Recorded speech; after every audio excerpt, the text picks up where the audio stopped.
Hey, everybody, coming to you with another recording of 2020. Happy new decade. I hope everybody started off good. I hope you started off right. Hope you didn't just start on the 1st. I hope you started in December, January of last year, of November last year, December, whatever day your heart said tell you to start doing something for you. And this is all about you. And as I said, I'm going to do 52 weeks. I'm going to write them down and make sure I keep in track. And I have some topics for you.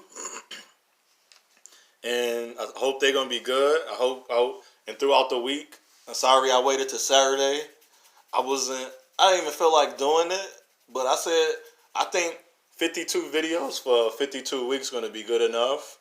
And maybe an in-between video every once in a while if I have space on my phone, or I set up my microphone and things in my desk as I want to. So but then I'll be going to the library and getting my laptop. So let's get started. Thank you, family, for being part of me. I salute you. We all we got. Get out and look. And those are the three famous quotes that I always say to all of my family that's part of the YouTube family and creators.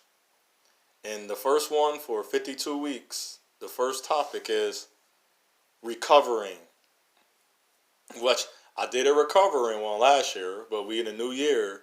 I thought this was perfect, and it came to me. I was writing down like which one should I do, or should it be another one? And this one came out. Recovering from 37 years of. And it's some topics I want to talk about. Recovering from family, friends, and loved ones, and everything else. And first, I want to start with family. Since this is a new year, don't bring in all of that family mess. Please, can we stop listening to social media when we talking about how our family did this, our family did that? When are we going to get over that? When are we going to get past that? I don't burn bridges, because you know why? Because if they come and do an investigation, they're going to find the mattress, the residue, the oil, the gas on the other side of the bridge. I never burn the bridge, because you never know what's going to happen. That's the greatest thing about family. And when you're part of the family, you don't burn bridges to a family. I don't care what they do. Now, you might have some families that's really evil. But when you burn the bridge, you miss the alignment. That's the opportunity to put that bridge down. Sometimes it's a drawbridge. Pull the bridge up. Don't burn it. Let that drawbridge down once in a while. The drawbridge is the bridge that in the middle it breaks open. It opens up and it stops everybody. You can't go forward because it's a boat coming under the bridge and the boat is too big based on that city. So in that city, so in your family, sometime bring it up. It might be something else coming through. Allow it to come through, then lower it back down. If you get that analogy, it's not all the time is meant. I don't care what none of the world say. I don't care what nothing says on this earth that was written or whatever. You cannot tell me that you born from blood for a reason. You was born out of the womb. You was born from that seed. You grew in that soil. You was watered. You was nurtured. You was given the light. And you telling me it's that easy to break family? No, don't do it. And for friends, recovering from friends. Friends gonna hurt you. I don't care. Friends hurt me more than family. I don't care what nobody say, because I never had that within my family that, especially if it's nothing crazy, like, oh man, even if the sister slept with the sister boyfriend or the brother slept, we don't do that, but that still wasn't taking me away from my brother. Now, for a friend, that's different. I would expect my friend to say, hey, I wouldn't get with her. I had him, and that happened to me. But I don't have to keep talking to him because he's my friend. That means it was a season for him to be around. Or I have female friends that naturally only last 5 to 6 years. Because after 5 to 6 years, what are we doing? And then they go off and I'm happy for them. Or I may not be happy per se, but I want them to have their best. If I'm not their best, I gotta go. I want to go. I don't want to be around somebody if I'm not making them happy. If they can't see what I'm doing is making them happy. And then people around us. Think about the people around you. Think about it. Is that person good? Is you being the best friend you can be to that person? Is you being the best lover you can be? Is you being the best brother, sister? Is being the best mother, father, uncle, aunt, grandfather, grandmother? Is that person being the best? Are you being your best? So you got to think. You can't expect something when you're not being your best. Oh, you punch me, so you punch them back. That's being your best. No. Remember, everything outside of you is negative. Not because it's negative, because you have no control over it. You can control your actions and how you react too. But I'm not going to take away from you that word didn't hurt you. I would never do that to not one person. I would never tell a person that word is not hurting them. The way you were treated is not hurting you. I would never take that away from them. It's not a victim. It's real. I'm not going to deny. I don't care. I'm not gay. I'm not down with the homosexual community. But I'm not going to deny them and say, oh, they're not treating you different. But at the same time, we'll say, how are you treating them? They won't think. You won't think. You're not even thinking. You think you being good with your family or your loved one or your friends. But how you treating them? And then you would get mad when they say, no, they're coming to you. That's called, you will want somebody that, I want you to tell me that, hey, man, you ain't called me. What's up? You have no reason not to call me. And it's not tit for tat. The reason they couldn't call, because they was prepping their marriage. And maybe they got a little busy. You're not gone because they did talk to you. You did see them. You did have words. But if you're not busy and you know they're busy, you give them the call first. You know they're doing something, you call them first. And let them respond to you. And then if they don't, say why. Ask them. I don't never see people ask people questions. Also, people creating things. And I don't even watch what I write. Like if you follow me or you part of the family on Facebook, on Instagram, I even watch how I write it. I'll say, I don't have to mention no woman I ever dated to talk about how I was treated bad in a relationship. Or I don't have to talk about that guy. I don't have to say their name. I don't have to mention it. I can say I wasn't treated good as a guy friend to a guy. I don't have to say nothing else. I don't have to down them. I don't have to call out names. Name, what you call that? Name drop. No, I can say this is how I felt and this is why I felt. And maybe and hopefully I'm guiding or I'm challenging some young men. And I'm recovering too from race hate. That's another one. From some odd reason, and I try to explain to this brother, and that he's 22. He was talking as he was 32. He was saying, I don't work with my race and how they lazy or incompetent. I said, brother, you don't. But he wasn't trying to hear me. I found that to be very odd. A 22-year-old man was sounding as a 37-year-old. He act like he tried to create a business before. It didn't work. Or he got a business booming. He has none of that. He's working a regular job. So I'm like, he said, I work with people that want to work with people. I said, cool. You work with people that know how to do the thing. Why you don't work? Oh, they don't want to do nothing. They lazy and incompetent. Why would I work for the same people? Well, we got to think about this. We didn't create the projects or the hood or the ghetto. It was already here before we was born. We don't own none of those properties, do we? No. So why would you expect the place that own the people that own that property to do anything for you? They created this land. That's not us, it's our land. So why would you go back on the people and say, well, they lazy and incompetent? No, they don't know nothing. Well, I don't, and then he kept saying, I don't work 22, and then he talking about, I sound as I'm woe is me and victim. I said, no, brother. I said, no. And he married to a woman that's not even an American black woman. I think she's African. And I'm saying, see, brother, he was talking, but to him, I was sounding as, woe is me and victim mentality, because he couldn't fathom that I had a business, or my business is getting started, or I had a business and I get income from a business. That's why I'm able to not work as much. And I'm okay with that. And I know that where I'm going is allowing me to go. The monies and the time is allowing me to get to where I need to be for something bigger and greater, so I can have an enterprise. I want an enterprise. And I said, brother, see, you can't fathom, since I'm not forgetting. Basically, that's how I looked at it. He couldn't fathom that I don't have to have the same talking points as him, because I don't forget where I come from. I was born out there. I seen the brothers. I talked to him. I told him, you ever talk to him? He said, no. He said, I'm going to talk to nobody that I don't want to do nothing. I said, brother, it's not want to do nothing. I said, when did you want to do something?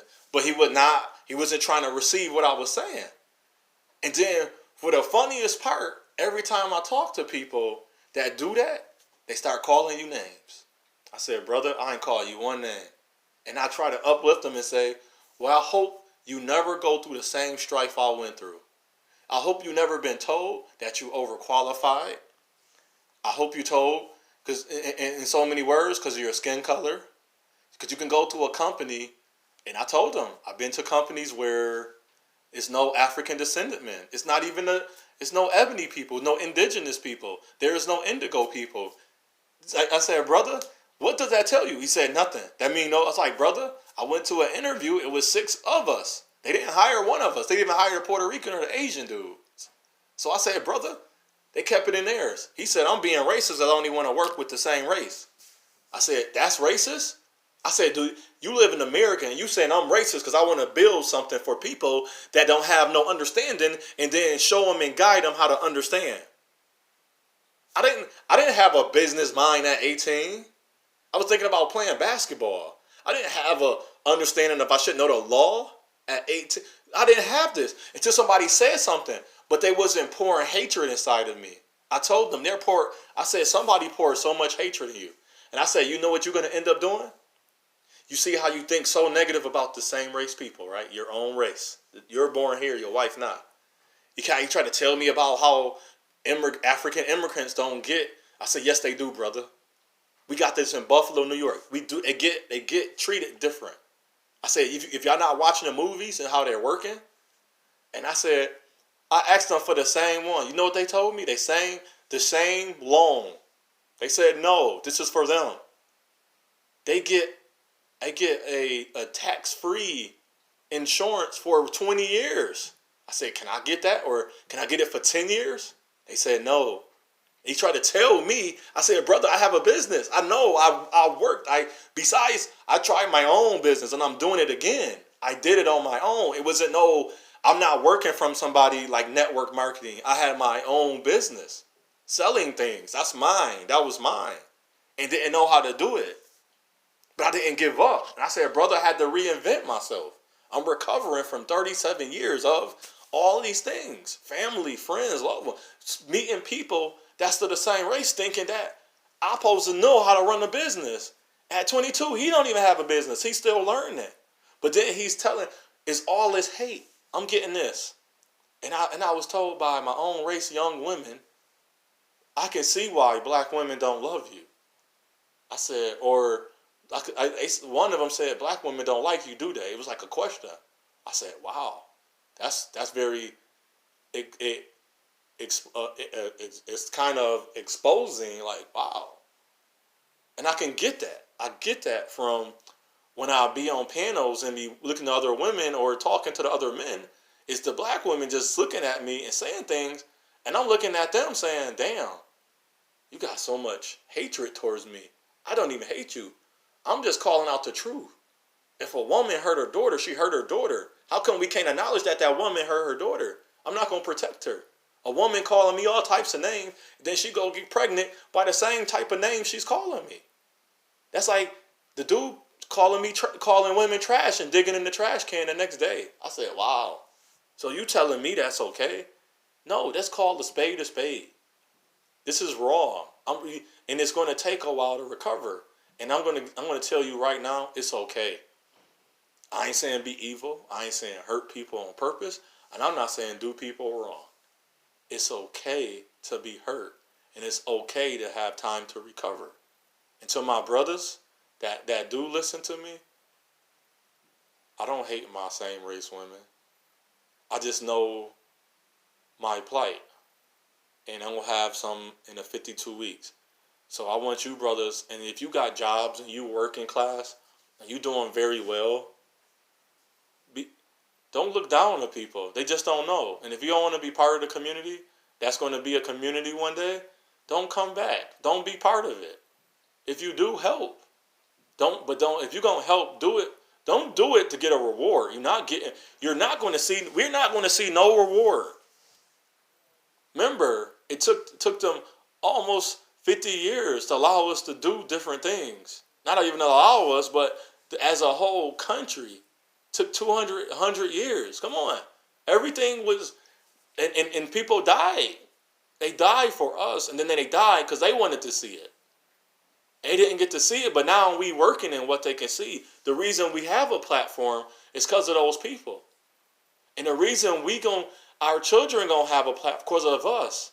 But if we don't see no better, if we gonna have that mentality, I don't want to help. That's me. I am an African Descendant American man. I am responsible. I am a role model. I am a figure that I want young men to model after. And if I can do all the education I can to them, I don't care. I done some things I made bad decisions. I didn't do something. I want to find more men and women that's just not out there. That don't have skeletons. And I want to have interviews. And I want to show young men about the banking. I'm gonna be interviewing if I get a chance. I'm gonna interview all races of people, but mainly the same race of bank people. What do you do to need it? What do you have to do to get along? What are some steps you can take? I want to meet some lawyers or some law. Let's work on the law. I want to talk to some attorneys, some judges, and just get this to go. And come on, people. We don't got to talk about the law because you know how that go on the internet, social media. But we can say, hey, be aware of this. Go study this law. This is being implemented now. So in 2020, to implement in the city where I'm at about drug court, they're changing it. They're making it so drug court ain't tied up with just people that has something to drink. I'm not talking about drinking and drivers. They're gonna have a penalty, but it's not time. We're gonna be working on real things so we can be better as a people or better as a whole. Because I think that helps us. A lot of outside things do help us, but we got to see it as help. And we can't fight each other. If we keep fighting each other, we can't recover. So recovering from 37 years of what I say unto one, I say unto all. It's your path, it's your journey, it's your choice. You make that choice. Whatever you choose, be okay with it, and it's your choice. You be great. Happy new decade again, and I hope all goes well. Week 52, recovering from 37 years of. Shalom.